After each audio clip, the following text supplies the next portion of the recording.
High guys, welcome to my channel Swapna শর্টসে। তো সবাইকে গুড মর্নিং। দেখো সকাল সকাল রেডি হয়ে গেছি। তো এখন আমি হসপিটাল যাব। তো তোমাদেরকে তো বলেইছিলাম যে আমাকে বিড়ালে আঁচড়া নিয়েছে। তো আজকে 2 নম্বর মানে দুদিন যাচ্ছি আমি। প্রথম দিনকে গিয়েছিলাম, টিউশন দিয়েছিল, আজকে আবার যাচ্ছি। আজকে একটা দিন। তো দেখো হসপিটালে চলে গেলাম। এখানে কিছু পরিমাণে ভিড় হয়েছে, বাইরে লোক দাঁড়িয়ে আছে।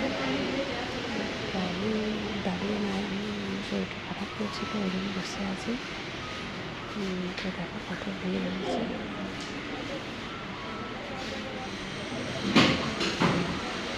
এখন গেট খুলেনি, সবাই দাঁড়িয়ে আছে। তো দেখো অ্যানিমেশন দেওয়া হয়ে গেছে, দিকে যাচ্ছি। তো ভিডিওটা এখানে শেষ করলাম। যদি ভিডিওটা ভালো লাগে অবশ্যই এটা লাইক করো, কমেন্ট করো, চ্যানেলটাকে সাবস্ক্রাইব করো। তো টাটা, আজকের মতো।